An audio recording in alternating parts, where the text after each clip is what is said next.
चलिए class 11th, अभी बच्चों के 10th के पेपर ख़त्म हुए हैं और उम्मीद करता हूँ कि बहुत अच्छे पेपर गए होंगे और आप लोग 11th में ज़रूर आएंगे, कोई बच्चा फेल नहीं होगा।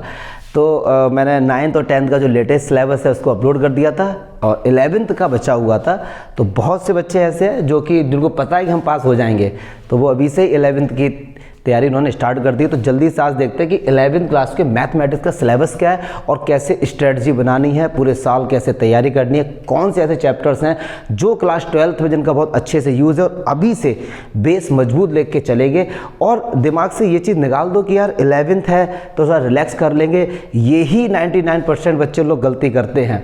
और अभी हो सकता है जो बच्चे 10th पास आउट करके आए हैं उनको ये मेरी बात भी लग रही है, यार अभी तो 10th की है, एंजॉय करने दो। तो जो भी आपके सीनियर्स हैं ज़रा उनसे एक बार डिस्कस करना कि 11th का कितना बड़ा रोल है मैथ में। ऐसा नहीं करना है कि अंडर एस्टिमेट नहीं करना 11th को कि अरे हम 12th में ही सीधे जाके हार्ड वर्क करना, नहीं। 11th का काफ़ी ऐसे टॉपिक्स हैं जिनका 12th में यूज़ है। तो एक स्ट्रेटजी बनाइए, ज़्यादा नहीं, 3-4 घंटे की एक अपने एक टाइम टेबल बनाओ, उसको फॉलो करो। और एक चीज़ बता दूँ कि 10th तक की जो मैथ्स थी मेरे भाई, और फिजिक्स या केमिस्ट्री या बायोलॉजी या कुछ भी सब्जेक्ट ले लो, और 11-12 में एक अलग लेवल मिलता है। 10th में बहुत ही लुल हलुआ सा लॉजिक होता है, बट अब जो 11th में आएगा ना, अब यहाँ पे कोई एक बुक डिफाइन नहीं है। तो अब आप कंपटीशन लेवल पे जा रहे हैं तो लॉजिक बढ़ेगा। तो इसे माइंड सेट करके चलो और अभी से अगर सीरियस हो गए, क्योंकि यही 2 साल आपके पास होती हैं 11th और 12th की, अभी सीरियस होना पड़ेगा आपको। तो जल्दी से देखते हैं। इसमें बहुत से बच्चे कन्फ्यूज होते हैं कि सर पुरानी वाली बुक के आप अकॉर्डिंग आप बता रहे हैं या जो डिलीट हो गया, मतलब जो न्यू बुक आई आप उसके अकॉर्डिंग बता रहे हैं। तो मैं चैप्टर के नाम लिख दूंगा, कौन कौन से चैप्टर्स हैं, क्या क्या डिलीटेड है, वो जब चैप्टर्स का वीडियो बनाऊंगा उसके अंदर आपको डिस्कस करूंगा। अभी केवल सिलेबस की बात हो रही है और उनका वेटेज। तो फर्स्ट यूनिट है, इन्होंने जो डिवाइड किया यूनिट वाइज डिवाइड किया। जो यूनिट 1 है उसका नाम आपको मिलेगा सेट्स एंड फंक्शन। ये यूनिट 1 का नाम दिया गया है सेट्स एंड फंक्शन। देखो यार ये यूनिट है, ये हमारी क्या यूनिट है। और आप देखेंगे कि एनसीईआरटी में सर यूनिट तो नहीं, अब मैं बताऊंगा कि उन यूनिट्स के अंदर कौन कौन से चैप्टर्स आते हैं। तो यूनिट 1 जो आती है ये आपकी 23 मार्क्स की होती है, इसमें 23 मार्क्स होते हैं। और कौन कौन से चैप्टर होते हैं, एक आप ये भूल जाओ कि मैं नई वाली बुक के अकॉर्डिंग बता रहा हूँ या पुरानी वाली बुक के, मैं सिलेबस लिख दूंगा, उनके नाम लिख दूंगा चैप्टर के। तो अगर मैं बोलता हूँ कि जो हमारे पास चैप्टर 1, चैप्टर 2 और चैप्टर 3, ये 3 चैप्टर हैं। पहले चैप्टर की बात करें इसका नाम है सेट्स, और दूसरे की बात करें तो रिलेशन एंड फंक्शंस और ट्रिगोनोमेट्रिक फंक्शन। ये फंक्शन की शॉर्ट फॉर्म है। ये 3 चैप्टर हैं जो कि यूनिट 1 के अंदर आते हैं। और आपको बताता चलूँगा ये जो चैप्टर 2 है रिलेशन एंड फंक्शन, यही क्लास 12th का फर्स्ट चैप्टर है। आप जाके चेक कर सकते हैं कि क्लास 12th का जो फर्स्ट चैप्टर उसका भी नाम क्या है, रिलेशन एंड फंक्शन। अब देखिए चैप्टर 3 का नाम है ट्रिगोनोमेट्रिक फंक्शन 11th में। 12th में इसका नाम हो जाएगा चैप्टर 2 जो 12th में इनवर्स ट्रिगोनोमेट्रिक फंक्शन। मतलब जितना आपने यहाँ पढ़ा उसका just reverse.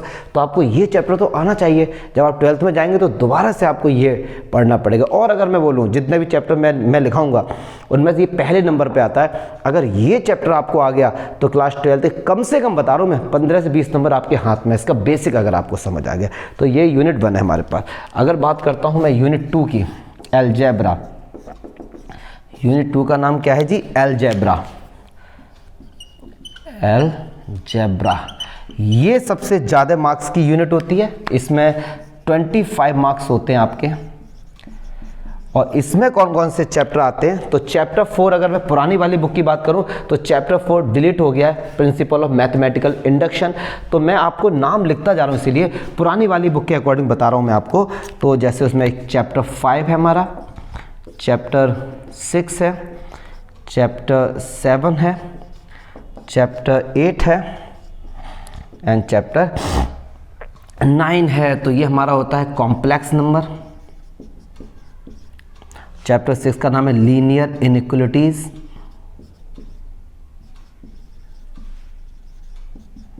Linear inequalities. Permutation and combination, permutations and combinations. और जो हमको चैप्टर 8 मिलेगा बाइनोमियल थ्योरम। बाइनोमियल थ्योरम, और जो चैप्टर नाम सीक्वेंस एंड सीरीज, जिसमें हम लोग का एपी जो हम लोग क्लास 10th में पढ़ के आए हैं, थोड़ा अलग एक जीपी और पढ़ते हैं इसमें, geometrical progression, sequence and series, ये हमारा क्या है जी, यूनिट 2, जो हमारा क्या है 25 नंबर का आता है। अब बात करते हैं यूनिट, ये तो 23 का हो ही गया। अब unit 3 coordinate geometry, coordinate geometry,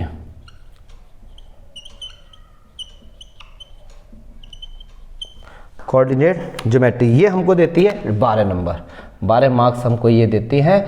और इसमें जो हमारा आता है चैप्टर 10 और चैप्टर 11 एंड चैप्टर 12। 10 का नाम है स्ट्रेट लाइन, और इसका नाम है कॉनिक सेक्शन, और ये इंट्रोडक्शन टू 3 डायमेंशन 3D। और एक हमारा है यूनिट 4 कैलकुलस, जिसमें केवल और केवल एक चैप्टर आता है, और ये केवल 8 मार्क्स का है, 8 मार्क्स का है, जिसमें केवल एक चैप्टर आता है, chapter 13 limit and derivative, limit and derivative. Last जो हमारी यूनिट है यूनिट 5, इसका नाम है statistics and probability, statistics and probability. ये जो हमारा है ये 12 मार्क्स का होता है डियर। और इसमें जो आपके चैप्टर 14 सिलेबस से हट चुका है, मैथमेटिकल इंडक्शन, तो इसमें हमारा चैप्टर 15 और चैप्टर 15 का नाम क्या है स्टैटिस्टिक्स, और 16 चैप्टर का नाम क्या प्रोबेबिलिटी। तो इस तरीके से 80 मार्क्स का हमारा पूरा 11th क्लास की मैथ को डिस्ट्रीब्यूट किया गया है। और आपको मैं बताऊं क्लास क्यों इतना इंपॉर्टेंट है 11th की मैथ, ये पूरा क्लास 12th में इसका यूज़ है, 12th में इसका यूज़ है। मैं वो बताता चल रहा हूँ कहाँ कहाँ पर। ये तो पूरा 12th क्लास में 6 मार्क्स का रखा क्वेश्चन आता है इसमें, और सीक्वेंस सीरीज का उतना स्ट्रेट लाइन कॉनिक सेक्शन रखा आपको मिलेगा। लिमिट एंड डेरिवेटिव तो ये मान लीजिए आप कि ये 12th क्लास के लिए ही बना है, वो तो 11th में इंट्रो के लिए डाल दिया। स्टैटिस्टिक्स अगर आप नहीं पढ़ते कोई दिक्कत नहीं है, कोई दिक्कत नहीं है, अगर क्योंकि ये कॉमर्स का एक पार्ट है, अगर आपने इसको पढ़ लिया ठीक 11th के लिए, 12th में भूल भी जाओ चल जाएगा। नॉलेज के लिए तो यार देखो करना पड़ेगा। और प्रोबेबिलिटी पूरी आपको ये रखी हुई मिलेगी, इतने ये चैप्टर है।